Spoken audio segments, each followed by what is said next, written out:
قال رسول اللہ صلی اللہ علیہ وسلم انہا ستکون فتنة، ان قریب ایک بہت بڑا فتنہ رونما ہوگا۔ حضور نے خبر دی فتنے کی۔ حضرت علی فرماتے اس پر میں نے عرض کیا قلتو، میں نے عرض کیا مل مخرج منہا یا رسول اللہ، اے اللہ کے رسول اس سے نکلنے کا راستہ کون سا ہوگا؟ دیکھیے یہ لکھا ہوا ایگزٹ، نکلنے کا راستہ، اور عام طور پر آپ نے دیکھا ہوگا بڑے ہالز میں یہ سرخ روشنی ہوتی ہے، اس میں اس کا اہتمام کیا جاتا ہے کہ اگر خدا نہ خواستہ کوئی حادثہ ہو جائے لوگوں کو معلوم ہو نکلنے کا راستہ کون سا، یہ مخرج ہے۔ حضور نے خبر دی کہ فتنہ ہوگا۔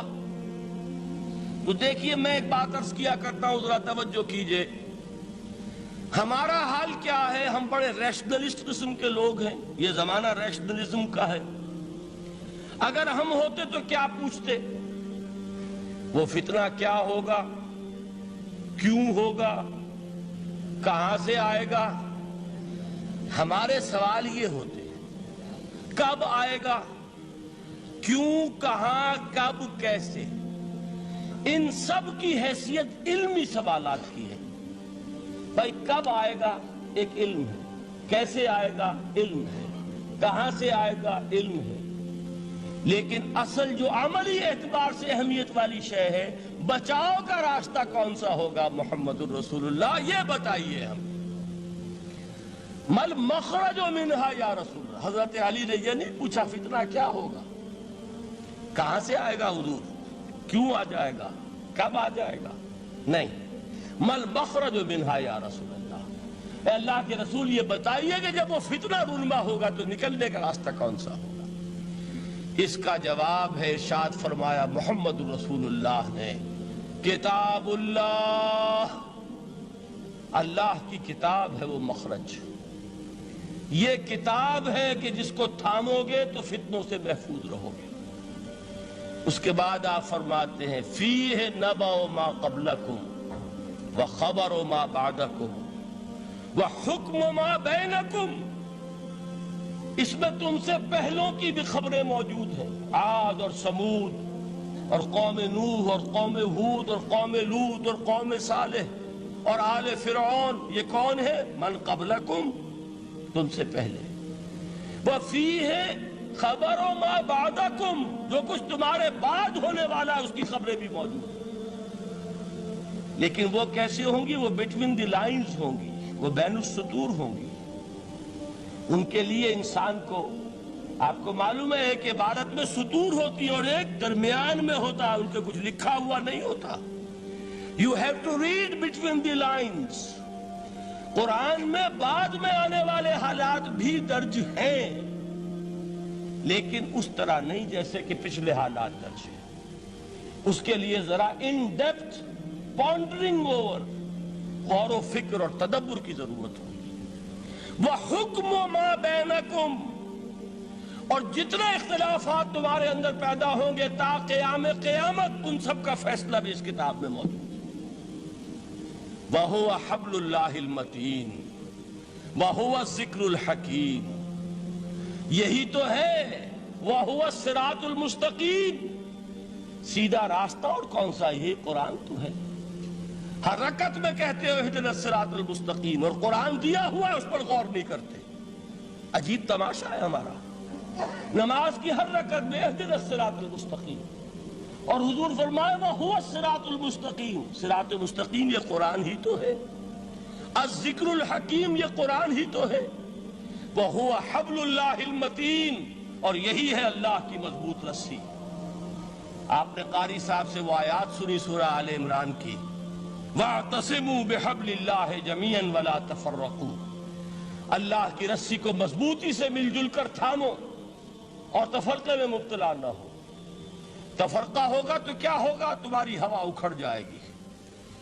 آج آپ کو معلوم ہے دول عرب اگر یہ یکجا ہو جائیں، ایک دن کے لیے اسرائیل قائم نہیں رہ سکتا، امریکہ نہیں، امریکہ کا باپ اسے قائم نہیں رکھ سکتا۔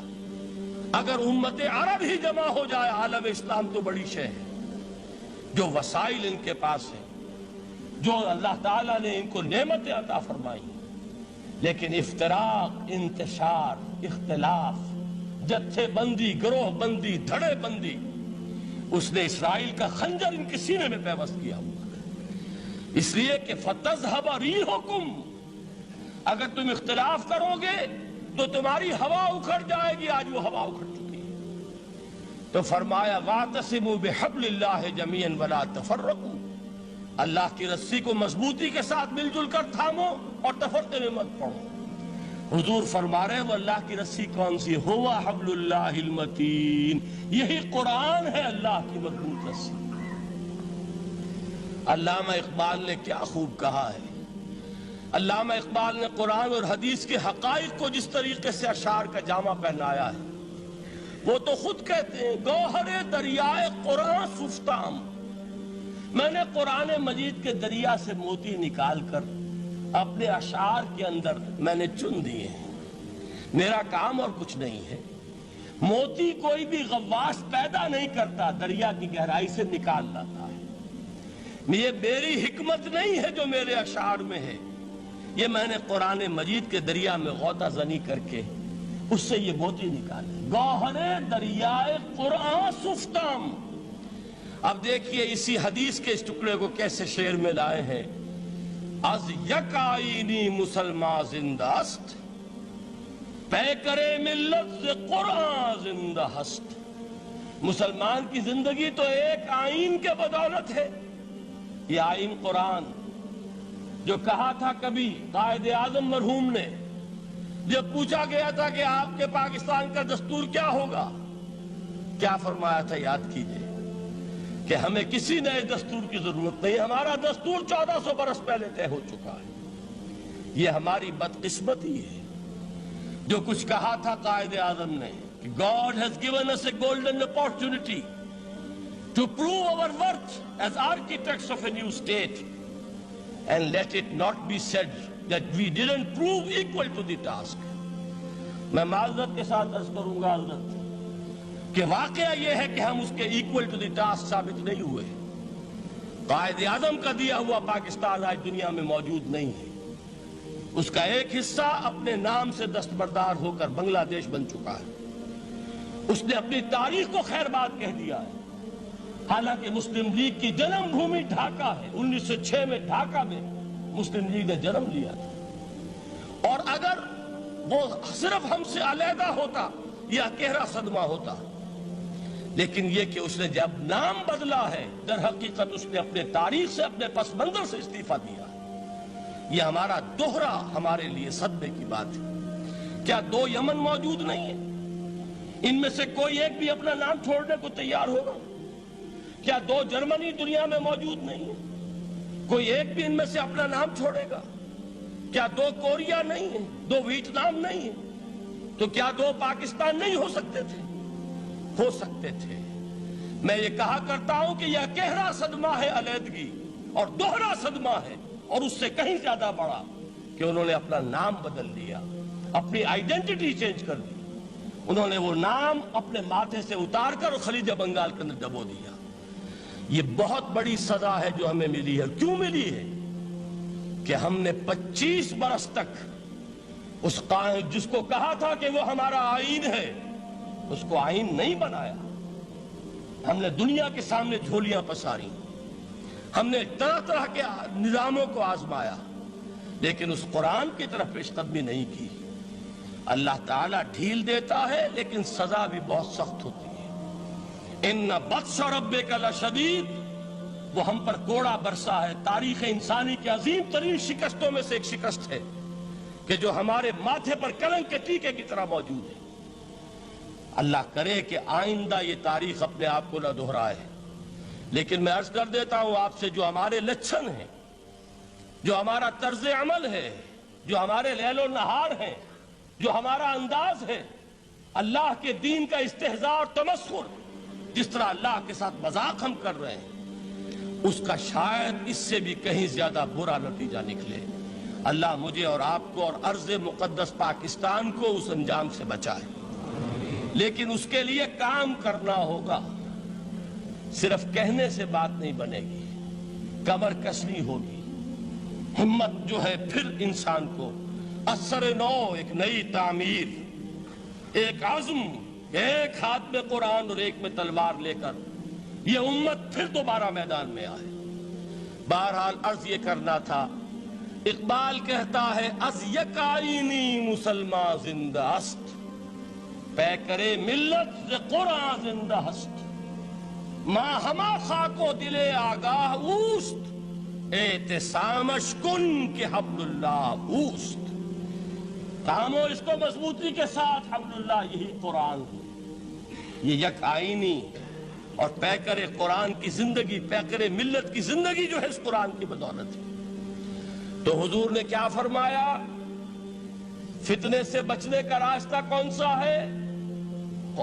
کتاب اللہ فیہ نبأ ما قبلکم وخبر ما بعدکم وحکم ما بینکم وہو الصراط المستقیم وہو حبل اللہ المتین وہو الذکر الحکیم۔ ایک 3 جملے اور سن لیجئے۔ هو الذی لا یشبع منہ العلماء ولا یخلق عن کثرت الرد۔ یہ قرآن وہ شے ہے جس سے اہل علم کبھی سیر نہ ہو سکیں گے۔ ولا تنقضی عجائبہ، اس کے عجائب کبھی ختم نہیں ہوں گے۔ یہ ہیروں کی وہ کان نہیں ہے کہ جو کبھی خالی ہو جائے کہ سارے ہیرے نکل چکے، اب مزید ہیرے نہیں ہیں، نہیں، علم اور حکمت کے ہیرے اور ہدایت اور حکمت کے موتی اس میں سے ابد الآباد تک نکلتے رہیں گے۔ ضرورت صرف کھودنے کی ہے، میں نے وہ لفظ استعمال کیا تھا۔ آج کا قرآن کھودنا ہوگا، آج کی ہدایت اس قرآن سے نکالنی ہوگی۔ قرآن جب نازل ہوا آن دی سرفیس، بالکل ظاہر، وہ تھی اس کی ہدایت جو اس دور کے لیے ضروری تھی۔ ہمیشہ کی ہدایت اس کے اندر رکھ دی گئی ہے، اس میں مضمر ہے، اس میں چھپی ہوئی ہے، اس کے لیے تدبر کی ضرورت ہے۔ کتاب انزلناہ الیک مبارک لیدبروا آیاتہ ولیتذکر اولو الالباب۔ لوگ تدبر کریں، اس کی گہرائیوں کے اندر غوطہ زنی کریں۔ لا تنقضی عجائبہ، اس کے عجائب کبھی ختم نہیں ہوں گے۔ ولا یشبع منہ العلماء، اہل علم کبھی اس سے سیر نہیں ہوں گے۔ آپ کو سخت بھوک لگی ہوتی ہے اور کھانا کھانے کے تھوڑی دیر کے بعد اب آپ کا ہاتھ رک جاتا ہے، سیر ہو گئے، بہترین کھانا ہے لیکن نہیں کھا سکتے۔ اگر عام حالات میں وہ آتا تو کبھی نہ چھوڑتے، لیکن اب وہ آپ کا میزبان کہہ رہا کچھ اور لیجئے، تناول فرمائیے ذرا یہ دے، بھائی نہیں میں اب بھر چکا، یہ آپ کہتے ہیں کہ نہیں؟ حضور فرمائے یہ قرآن وہ شے نہیں ہے جس سے اہل علم کبھی سیر ہو سکے، ان کی پیاس بڑھتی چلی جائے گی، ان کے اندر quest of knowledge, search for wisdom بڑھتی چلی جائے گی۔ کبھی بھی انسان یہ محسوس نہیں کرے گا کہ مجھے جو لینا تھا میں لے چکا، بلکہ یہ کہ جیسے جیسے قدم آگے بڑھیں گے تہذیب کے، تمدن کے، علم کے، اتنے ہی قرآن جو ہے وہ آگے بڑھتا چلا جائے گا ہر دور کی رہنمائی کے لیے۔ لا تنقضی عجائبہ ولا یخلق عن کثرت الرد، بار بار کے پڑھنے سے اس پر بوسیدگی طاری نہیں ہوگی۔ دنیا کی اور کتابیں ہیں، 1 دفعہ پڑھ لیں گے، 2 دفعہ پڑھ لیں گے، 3 دفعہ پڑھ لیں گے، 4 دفعہ پڑھ لیں گے، پھر جی نہیں چاہے گا۔ لیکن یہ کتاب وہ ہے، امام شافعی کا میں واقعہ آپ کو سناتا ہوں۔ وہ یہ کہتے ہیں کہ ایک مرتبہ میرے ذہن میں یہ سوال آ گیا کہ اجماع کے لیے بھی قرآن مجید میں کوئی سند ہے، دلیل ہے؟ سب مانتے ہیں کہ اجماع جو ہے سورس ہے قرآن کے، اسلامی قانون کی، جس پر کہ امت کا اجماع ہو جائے۔ تو کہتے ہیں میں نے 300 مرتبہ قرآن پڑھا اول سے آخر تک، صرف اس دلیل کی تلاش میں۔ 300 مرتبہ مجھے نہیں ملی، 301ویں مرتبہ جب پڑھ رہا تھا مجھے روشنی مل گئی۔ وہ یبتغی غیر سبیل المومنین کے جو الفاظ آئے ہیں، نولیہ ما تولی ونصلہ جہنم، جو کوئی شخص مسلمانوں کے راستے کو چھوڑ کر کوئی اور راستہ اختیار کرے گا ہم اسے اسی کے حوالے کر دیں گے اور جہنم میں پہنچا دیں گے. معلوم ہوا مسلمان